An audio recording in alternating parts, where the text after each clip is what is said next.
Ok, vamos a hacer una introducción a estos, bueno, no al versículo, vamos a ir al contexto judaico, ok, el cual Jesús se enfrentó y aún el escritor de los Hebreos estaba enfrentando. El autor de la carta de los Hebreos no se conoce. Los estudiosos algunos proponen que fue Pablo, otros proponen otros personajes, tal vez Apolo, etc. Honestamente, pues no se sabe quién escribió la carta, pero sí muchos coinciden en que Pablo pudo estar influenciando en el escritor. ¿Okay? Es una carta preciosa, pero hay que entenderla, hay que ver el contexto histórico para poder entender qué es lo que el libro de Hebreos está tratando. La carta de Hebreos. Así que vamos a decir lo siguiente. Los judíos tenían muchas creencias y mitos, ¿okay? Leyendas con respecto a los ángeles, por ejemplo. ¿Okay? En la carta de Hebreos, el autor empieza a hablar acerca de lo que era una amenaza para el evangelio en cuanto a la creencia de los ángeles. ¿Okay? En cuanto a la creencia de la ley. En cuanto a lo que se creía y los judíos eran muy apegados a la ley y a los mandamientos de Moisés. Incluso tenían la figura del sacerdote, y la carta de Hebreos nos viene a decir con una palabra que se repite muchas veces, que es mejor. Que Jesucristo es mejor que los ángeles. Que Jesucristo es mejor que Moisés, es mayor que Moisés, que es mucho mejor sacerdote, que trajo un mejor y nuevo pacto. Entonces la carta de los Hebreos viene a poner a Jesucristo en el lugar correcto. ¿Ok? Entonces, ¿pero por qué ocurre esto? Nosotros nos vamos a enfocar el día de hoy en el tema de los ángeles. No vamos a resumir toda la carta, solamente vamos a enfocarnos en lo que dice el capítulo 1, ¿verdad? Y el capítulo 2 acerca de los ángeles.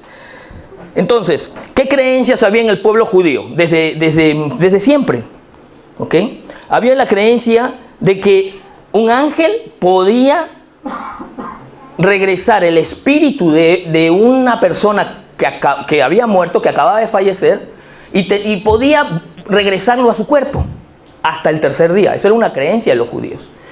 De hecho, cuando ustedes leen en Juan capítulo 11 la historia de Lázaro, ¿verdad? Cuando a Jesús le dicen que Lázaro estaba muy enfermo, él sabía que él estaba muriendo y que es más, les dice a los discípulos, cuando los discípulos no querían regresar, le dice: no, Lázaro ha muerto. Jesús sabía que él había muerto, pero Jesús se quedó 2 días más porque él estaba esperando que no tuviera 3 días de muerto, sino 4 días de muerto. De hecho, lo dice en capítulo 11 y el verso 39, cuando Jesús ordena, dice: quiten la piedra. Ordenó Jesús. Marta, la hermana del difunto, de Lázaro, ¿verdad? Eran 3 los hermanos, junto a María. Objetó y dijo: Señor, ya debe oler mal, pues lleva 4 días allí. Entonces, el Señor hizo esta clase de milagros para decirle al pueblo judío, ¿ok?, que Él era la resurrección. De hecho, más adelante, Él tiene un juego de palabras con Marta al respecto. Después lo vamos a ver. Pero Él vino y quería todas aquellas leyendas, esos mitos, ¿verdad? La gente se enfocaba mucho en eso. Porque en el ser humano, no solo en los judíos, lo hay entre nosotros también en el día de hoy, hay mucha gente muy llamada atrae mucho el misticismo, ¿verdad? Aquellas cosas que no las podemos explicar y que las atribuimos al ambiente o al ámbito espiritual. Entonces, había otra creencia. Era la de un ángel se parece a uno mismo. Hay un ángel que es igualito a ti, ¿no? Como la del ángel guardián, ¿no? Que el ángel se parece tanto a ti, que, o sea, es igual a ti. La gente lo puede confundir. Es un ejemplo bíblico, ¿no?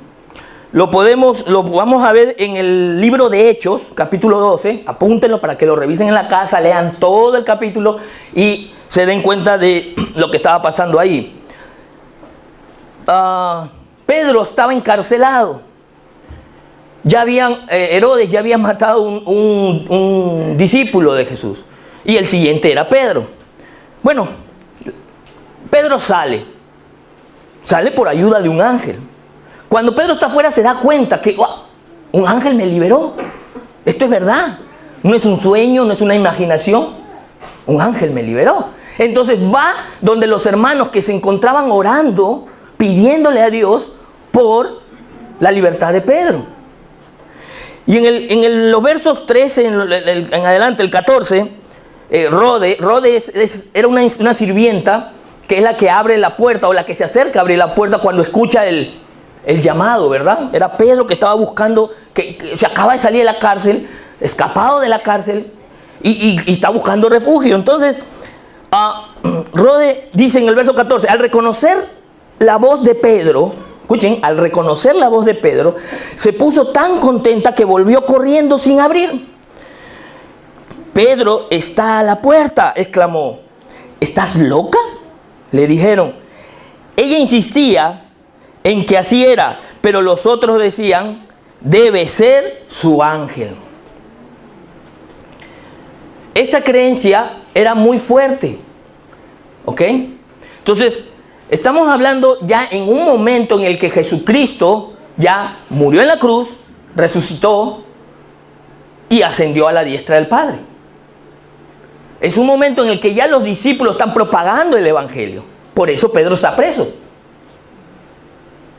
¿Ok? Este tipo de creencias, aún el Señor Jesucristo, pese a que hizo milagros, no fueron erradicadas. Por eso el trabajo de los apóstoles de predicar el evangelio. ¿Quién es el evangelio? El evangelio quiere decir buenas nuevas. La buena nueva es Jesucristo. Esa es la buena noticia. Es que Jesucristo vino a morir por tus pecados y por los míos. Amén. Amén. Entonces, les he presentado dos creencias que habían, y sustentadas bíblicamente, que habían en el primer siglo y que enfrentó Jesucristo y que venían enfrentando los apóstoles. El Señor Jesucristo dijo claramente, y aquí viene el juego de palabras, allá en Juan 11, ¿verdad? En el verso 23, hablando con Marta. Tu hermano resucitará, le dijo Jesús. Yo sé que resucitará en la resurrección, en el día final, respondió Marta. Porque habrá un día de la resurrección de los muertos, ¿ok? Entonces Jesús le dijo, yo soy la resurrección y la vida. El que cree en mí vivirá, aunque muera, y todo el que vive y cree en mí no morirá jamás. ¿Crees esto? Amén. Le dijo Jesús a Marta. La respuesta de Marta fue, sí, Señor, yo creo. Yo creo que tú eres el Cristo, el Hijo de Dios, el que había de venir al mundo. Jesús, que es superior a los ángeles, o sea, le estaba diciendo a Marta, no esperen un ángel que resucite al muerto al tercer día. El que cree en mí vivirá.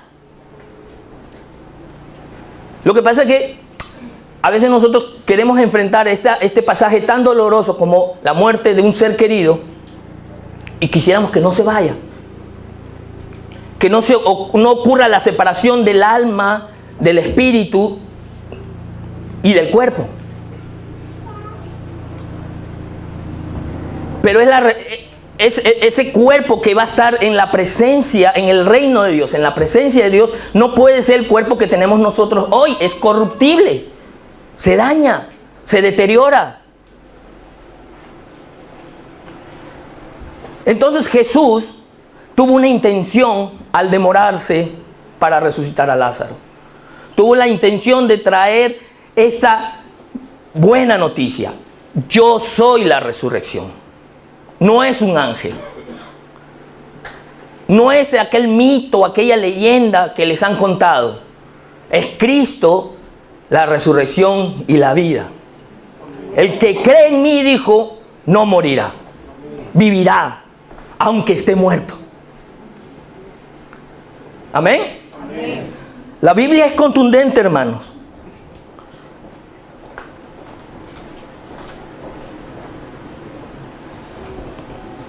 Ok, pero aún después, como dije hace un rato, después de la resurrección, los discípulos seguían creyendo estas cosas. Vamos a ver otro pasaje. Miren este. Está en Lucas capítulo 24. Voy a leer del verso 19. Se trata de los discípulos que van a Emaús, camino a Emaús. Ya Jesús fue crucificado, ya murió, lo pusieron en el sepulcro, ¿verdad? Y Jesús ha resucitado. Ya alguna gente lo ha visto, las hermanas, ¿no? Las Marías lo han visto, los hombres no le creen, etcétera. Entonces dice en el verso, a ver, quítate, se apareció algo aquí, ya. En el verso dice 19, ¿qué es lo que ha pasado? Es Jesús preguntándole, ¿no? Les preguntó, porque los escuchaba argumentar a estos dos discípulos.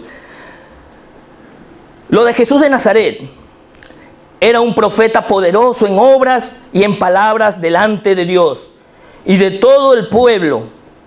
Los jefes de los sacerdotes y nuestros gobernantes lo entregaron para ser condenado a muerte y lo crucificaron. Pero nosotros abrigábamos la esperanza de que era Él quien redimiera a Israel. Es más, ya hace 3 días que sucedió todo esto. O sea, ellos tenían la esperanza mientras pasaran 3 días.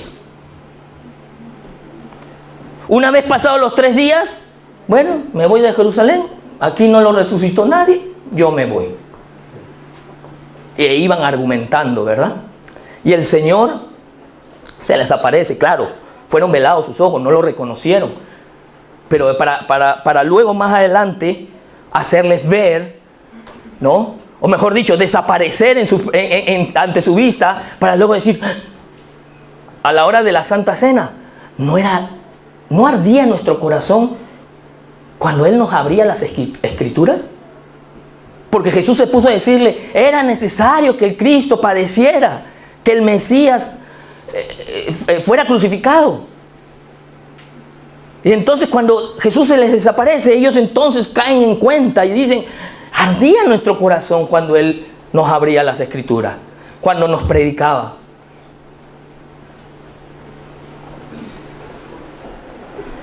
Esta era una creencia tan arraigada en el pueblo judío, tan metida, que aún Jesús, después de crucificado, se seguía viviendo, se seguía expectando de que así era, de que así fuese.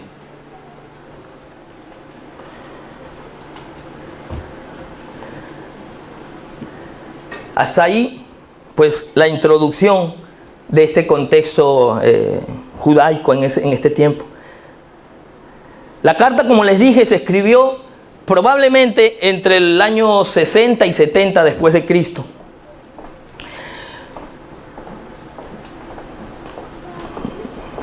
Entendiendo los versos, vamos a entender los versos que hemos leído, nuestros versos base, el 1 y el 2, ¿no?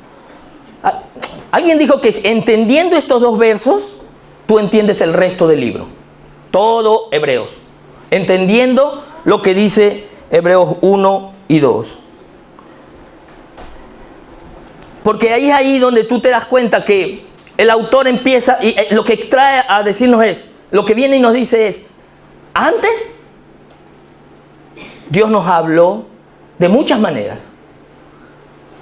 A nuestros padres, por profetas, ¿verdad? Pero en este tiempo nos ha hablado a través del Hijo. Antes fue de una manera diversa. Ángeles, profetas, sueños, diferentes formas. Una roca que emanaba agua para satisfacer al sediento, al pueblo de Israel en el desierto. Habló de muchas maneras Dios. Pero en esta hora, en este postrer tiempo, en estos últimos tiempos, nos ha hablado. Y ese nos ha hablado quiere decir, nos ha hablado, nos habla y nos continúa hablando a través del Hijo. O sea, no es que Dios habló allá hace 2000 años cuando vino Jesús y esas palabras las recogemos hoy y a ver cómo nos ayudan. No, esas palabras nos siguen hablando hoy a nuestra vida. Dios nos sigue hablando hoy y es a través de Jesucristo. Es por eso que el autor de Hebreos toma todo este primer capítulo y el segundo para establecer primero la deidad de Jesucristo. Jesús es Dios, hermanos. Probablemente nosotros lo sepamos aquí, pero todavía nos falta aceptarlo aquí. O tal vez hablar de la deidad de Dios tan solo pues pasa por decir, sí, Jesús es Dios. Pero no hemos meditado en alguna argumentación cuando alguien refuta nuestra creencia acerca de la deidad de Cristo. Sí, yo creo en Jesucristo, el Jesús histórico, es como dicen hoy en día. El Jesús histórico, el que apareció en la humanidad, el que vino a la tierra, el que vivió, pero murió y su tumba está por ahí. Y dicen que hasta tuvo hijos, etc. ¿Cómo lo argumentamos de que no, Él no murió, Él murió pero resucitó? ¿Cómo argumentamos de su deidad? Entonces, el autor nos está presentando esta carta con estos dos versículos para sustentar de que Jesús es el Hijo de Dios. Él es Dios y ha sido enviado para hablar contundentemente. Entregó todo en el Hijo. Ya no hay nada más que decir. Dios, el Padre, lo dijo todo a través de Jesucristo. Ya no hay una nueva revelación que ningún ángel pueda o deba traer.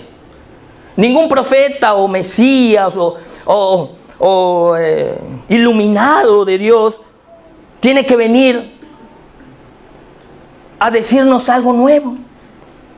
Ya Jesús nos lo ha dicho todo lo que el Padre nos quiere decir. Entonces, el autor nos dice que Jesús tiene superioridad sobre los ángeles. Cuando entendemos estos versículos, estos dos primeros versículos, cuando entendemos este contexto histórico que he traído, vamos a poder leer la carta de los Hebreos y vamos a poder entenderla. Amén. ¿Qué les parece si la vamos revisando? Y hemos leído, ya expresado acerca de la deidad de Jesucristo y de que Dios nos viene hablando. Algunos se quedaron con la voz de como Dios habló antes, en la ley. Algunos se quedaron con esa voz que es media distorsionada, porque no era clara. Hebreos dice que lo que ocurrió en el Antiguo Testamento eran sombras de lo que había que venir. Todo apuntaba a Jesucristo. Cuando vino Jesucristo, ya la foto está clarita. La podemos ver completamente, el plan y la voluntad de Dios. Pero miren lo que dice el verso 3. El Hijo es el resplandor de la gloria de Dios, la fiel imagen de lo que Él es, En la Reina Valera dice, Él es la sustancia de Dios. Porque Jesucristo es Dios, hermanos. Porque Él es una persona diferente al Padre. El Padre es otra persona, pero los dos tienen la misma sustancia. Tienen la misma esencia divina. Y el autor de Hebreos dice en el verso 3 entonces, Él es el Hijo. El Hijo es el resplandor de la gloria de Dios. Él muestra la gloria de Dios. Un ángel no muestra la gloria de Dios. La fiel imagen de lo que Él es. Y Él sostiene todas las cosas con su palabra poderosa. ¿Quién sostiene todas las cosas, hermano? Cristo. Después de llevar a cabo la purificación de los pecados, se sentó a la derecha de la majestad en las alturas, tomando un lugar de honor. Y no porque no lo tuviera, sino porque Él se hizo hombre. Porque en Filipenses dice que Él era Dios. Y el hecho de ser como Dios, Él no se aferró a eso. Él se despojó y se hizo hombre para venir y cumplir con la justicia de Dios y satisfacer la ira de Dios que Dios tiene para con el pecador. Por eso es que podemos considerarnos santos. No por lo que hacemos, sino por lo que Jesús hizo.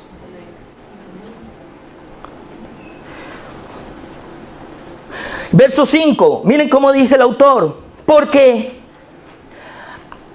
¿a cuál de los ángeles dijo Dios jamás, tú eres mi hijo?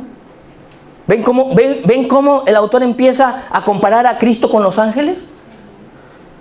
Entonces los hebreos, los judíos, cristianos, porque habían creído en Jesucristo, dicen, si es verdad, ningún ángel le ha dicho Dios, siéntate a mi diestra. O perdón, tú eres mi hijo. Me estoy adelantando otro verso. Tú eres mi hijo. No, a ningún ángel. Hoy mismo te he engendrado. Y en otro pasaje dice, yo seré su padre, él será mi hijo. Aquí quiero decir algo que creo que es importante, porque aquí radica bastante confusión. La figura o el rol de padre, de Dios Padre y de Dios Hijo, y tergiversando algunos versículos, hacen creer que Jesucristo ha sido creado por Dios, ¿ok? Que ha sido producido por Dios. Pero no es así. Solamente voy a dar esta argumentación, hay muchas más, pero les voy a decir, el Padre es el Padre eterno, ¿ok? Y padre, eres padre cuando tienes un hijo. Y si Dios el Padre es Padre eternamente, es porque tiene un hijo eternamente. Son dos personas compartiendo la misma esencia, asumiendo un rol de padre y de hijo, y se presentan y son un solo Dios. El Padre eterno tiene eternamente un hijo. El Hijo es eterno. Los ángeles son creados. Verso 8.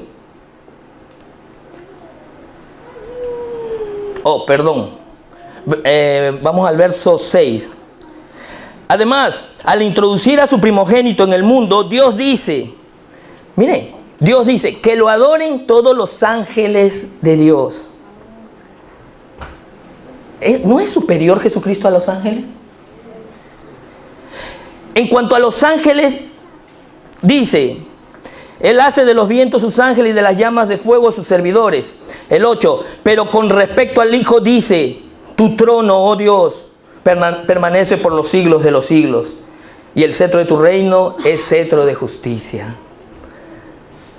Nótese que le dice tu trono, oh Dios, a Jesucristo. Verso 9, has amado la justicia y odiado la maldad, por eso Dios, tu Dios, te ha ungido con aceite de alegría, exaltándote por encima de tus compañeros. Y también dice, en el principio del Señor, tú afirmaste la tierra y los cielos son obra de tus manos. Jesucristo es el creador del cielo y de la tierra. La orden fue del Padre, Jesucristo la ejecutó. Pero mire que el autor no es despectivo con los ángeles. Porque en el verso 9 dice que Dios exaltó al ungido, exaltándolo por encima de sus compañeros. Entonces la gente dice, ya ves, Jesús es un ángel, es igual a los ángeles. No, porque la Biblia no es despectiva con los ángeles. ¿Acaso nosotros no le decimos a Jesús que es nuestro hermano? Porque dice la Biblia que Jesús no se avergüenza de llamarnos hermanos por causa de la obra del Padre. Amén.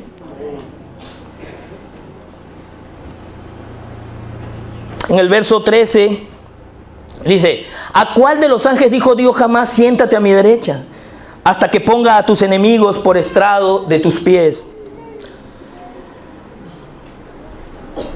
Verso 14 y último del capítulo 1. ¿No son todos los ángeles espíritus dedicados al servicio divino, enviados para ayudar a los que han de heredar la salvación? Este verso es importantísimo, porque aquí vamos a poder aclarar los extremos al cual nos vamos los seres humanos con respecto a este tema.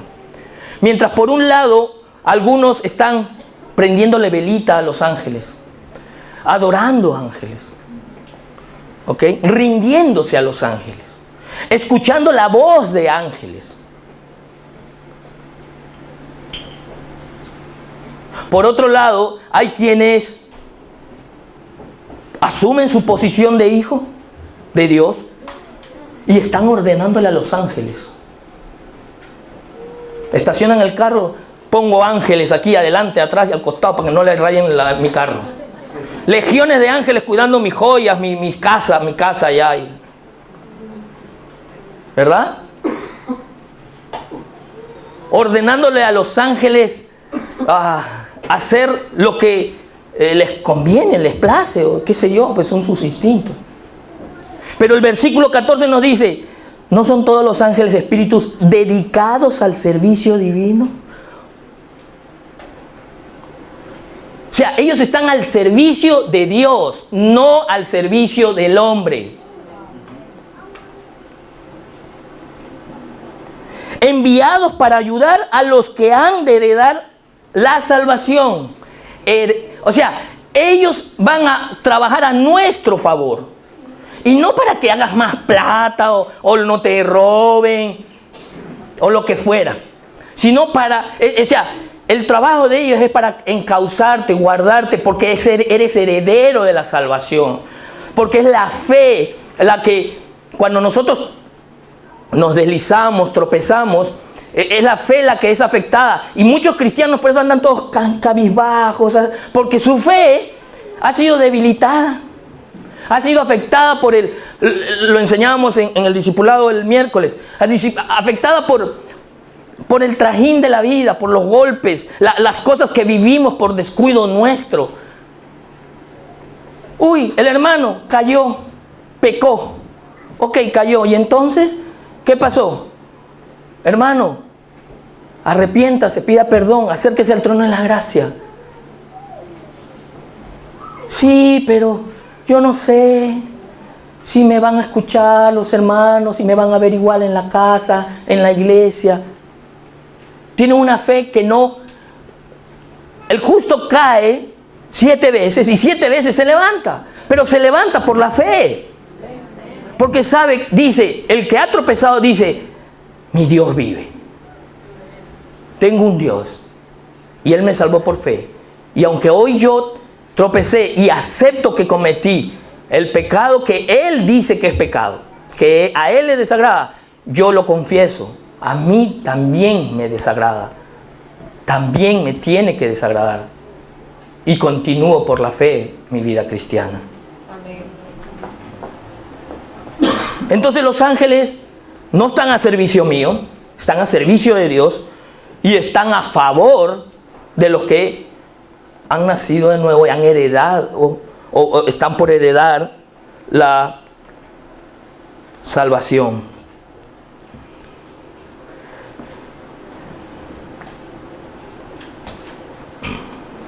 A todo esto voy a hacer una pregunta. ¿Qué hacen los creyentes rindiéndose a los ángeles? Porque en este deseo así místico, ¿no? ¿Sabe qué pasa? Que yo pienso, a veces digo, nosotros, es que así somos, así pensamos en el mundo, por eso en las cosas de Dios también somos así.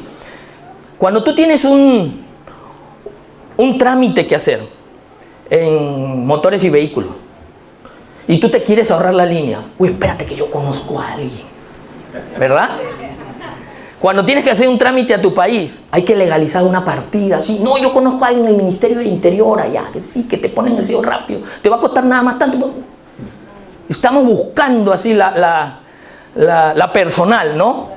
Sí, la vía rápida, la personal, la donde tú puedes decir, yo conozco a alguien, ¿no?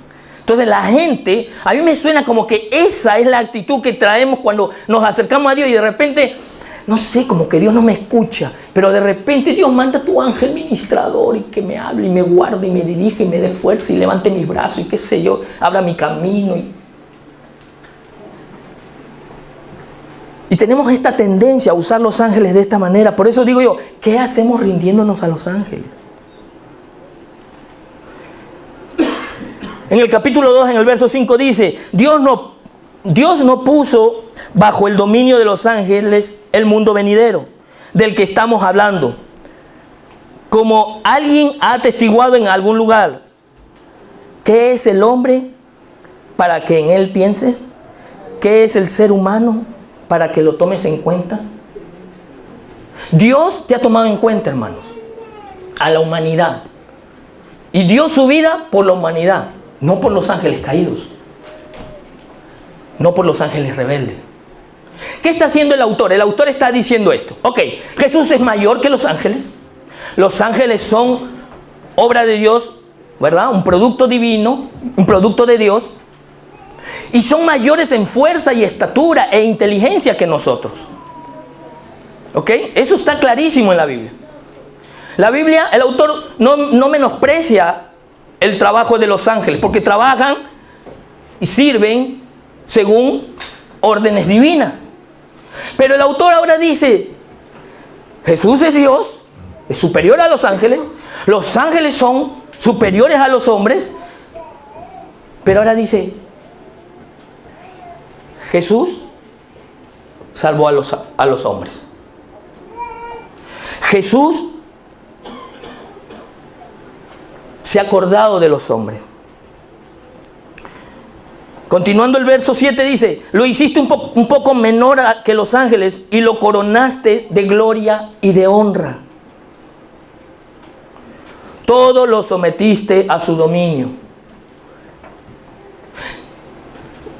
Dios ha puesto al hombre a sojuzgar la tierra. Y ahora en este tiempo el hombre tiene, aunque todavía no lo vemos, si continúan leyendo el pasaje en hebreo, ustedes van a entender que es Jesucristo el que está trabajando, pero nosotros somos nosotros los llamados a propagar el evangelio, a caminar y llevar las buenas nuevas. El trabajo de los ángeles es para facilitar esto. Entonces ahora el autor pone a los hombres que son menores en mayor importancia que los ángeles. Pero ya dije hace un rato, esa importancia no es para que agarremos a los ángeles y le estemos ordenando, y por legiones los ordenamos. Una legión en mi casa, una legión en mi trabajo. Legión quiere decir 6,000 ángeles. Vamos a terminar con algunos versículos. Y yo quiero decir que después de cada punto que toma el apóstol, el autor, ya estoy pensando que ha sido Pablo, tenemos esa tendencia, el autor, a traer una verdad a la luz, ¿verdad? Es decir, Jesús es superior a Moisés, Jesús es superior a los ángeles, Jesús es superior a cualquier sacerdocio, etc. Cada vez que trae una de estas aclaraciones, el autor dice, luego dice una exhortación. Nos dice algo que nosotros tenemos que aplicar. La exhortación es algo para aplicar, ¿ok? La exhortación no es una jalada de orejas, ¿ok? La exhortación no es como diría mi mamá, un tate quieto, ¿no? Una chiquita, una palmadita. La exhortación es esto es algo que debes considerar y deberías aplicar.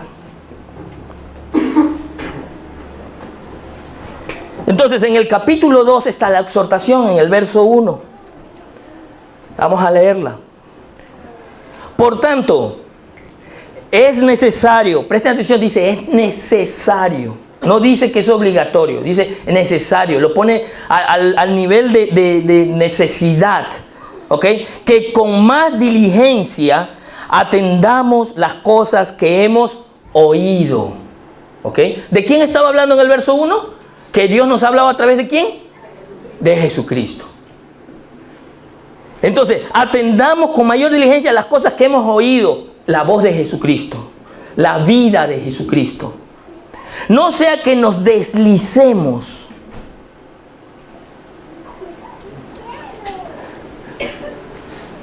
Porque nosotros tenemos esta tendencia a vivir nuestro cristianismo y no miramos las cosas como que con la importancia de vida. Por eso es que terminamos escuchando fábulas, historias engañosas, que traen un poco de verdad. ¿Cuántos saben que una historia con algunas verdades no es bueno? No te va a alimentar porque basta que traiga una sola mentira y ya todo eso no sirve. Nosotros debemos buscar la verdad absoluta, la completa, la que Dios nos viene hablando a través de Jesucristo. Entonces, verso 2, porque si la palabra dicha por medio de los ángeles fue firme y toda transgresión y desobediencia recibió justa retribución, ¿cómo escaparemos nosotros si descuidamos una salvación tan grande?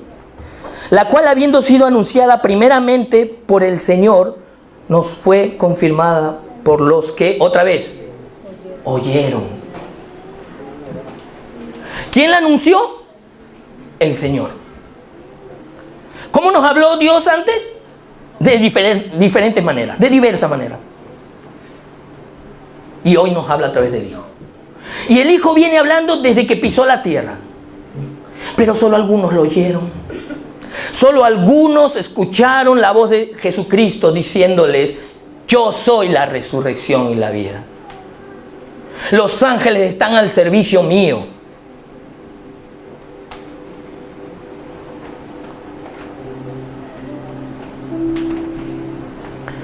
Cuando dice que descuidamos, si descuidamos esta salvación tan grande, está refiriéndose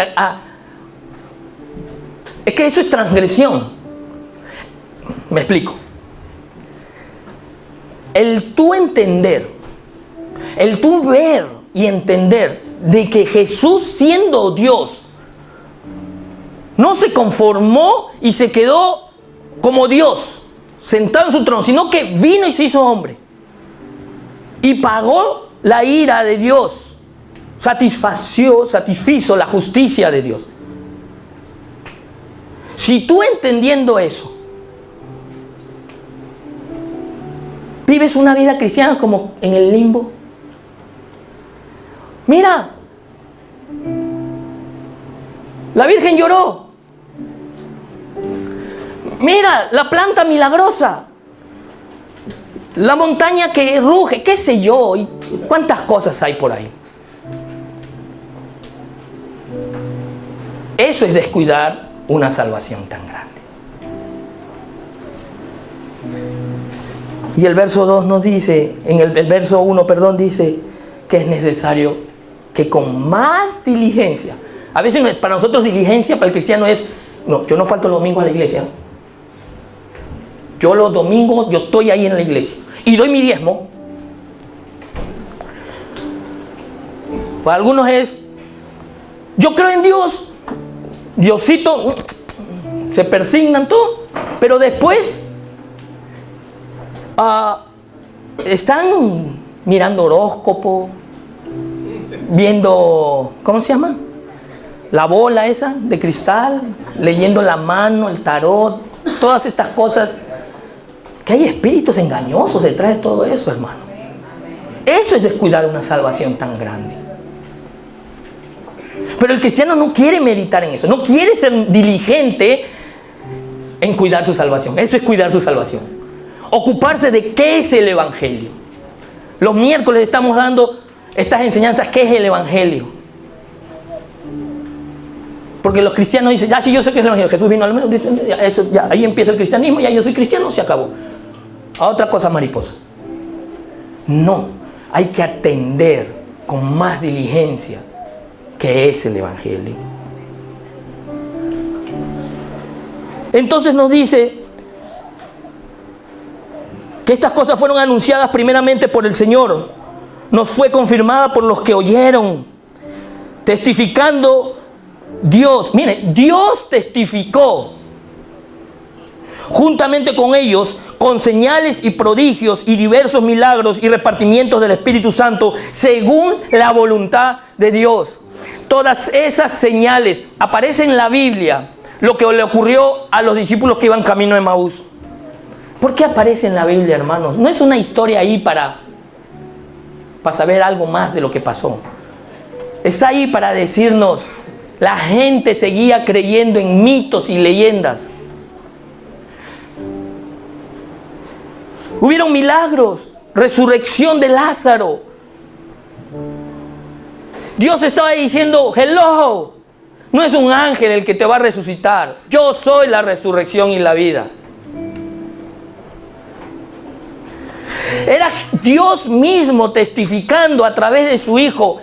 Él es el camino, Él es la verdad, Él es la vida. Nadie llega al Padre si no es por Cristo.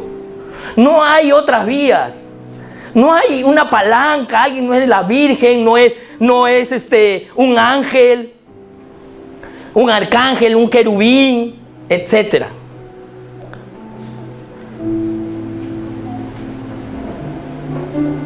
Si vamos a aprender acerca de cómo se mueve, cómo es la obra de Dios en lo espiritual, si nosotros no tenemos claro esto, se van a perder, nos perdemos. Nos llenamos de mitos y de fábulas y no vamos a saber discernir qué es lo bueno, qué es lo verdadero, qué es lo que viene de Dios y qué es lo falso, qué pertenece al espíritu del error. La exhortación que nos trae el autor es para no pecar en contra del evangelio. Lo dice en Gálatas, en capítulo 1, verso 8 al 9. Mire cómo lo dice el apóstol Pablo. Esta vez sí es Pablo, seguramente que es Pablo. Es seguro que fue Pablo que escribió Gálatas. Dice, pero aun si alguno de nosotros, se pone él y cualquiera de los apóstoles, aun si alguno de nosotros o un ángel del cielo les predicara un evangelio distinto al que le hemos predicado, que caiga bajo maldición.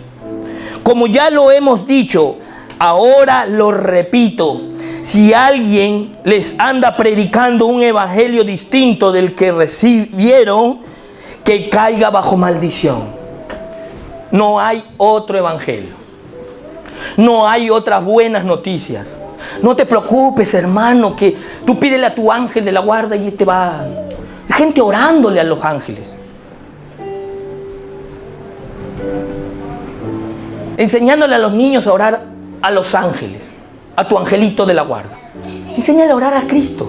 Enséñale a orar a Dios. Jesús rompió el velo intermedio.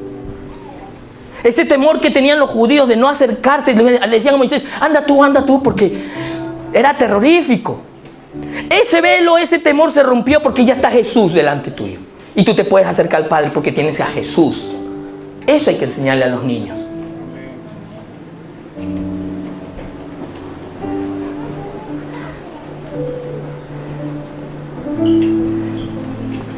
El apóstol Pablo en Gálatas es contundente y cae muy bien con lo que estamos predicando acerca de estos mitos y leyendas que no solamente estaban en el pueblo judío, los creemos nosotros. Hemos escuchado todas estas historias. Pero el Espíritu Santo, guiando a los autores de la Biblia, nos llevan a poner claramente en la perspectiva correcta, en la perspectiva divina, las cosas de Dios. El Evangelio es uno solo, hermanos, y ese es Cristo. Las buenas noticias están en Cristo. Es Él. Y Él nos viene hablando. No se queden en la forma en que Dios habló antes. Cuando tú vas al Antiguo Testamento y ves estos pasajes, si tú tienes la palabra de Jesucristo mismo, del Dios vivo, tú vas a poder ir con esa luz al Antiguo Testamento. Y vas a mirar las cosas en el orden correcto, en las que Dios tiene. La perspectiva de las verdades absolutas que solamente pueden salir de Dios, de nadie más. Ni los apóstoles cambiaron el Evangelio, ni un ángel lo puede cambiar y decir que hay otra forma. Es Cristo el camino, la verdad y la vida. Solo por Él llegamos al Padre. Vamos a ponernos en pie, hermano.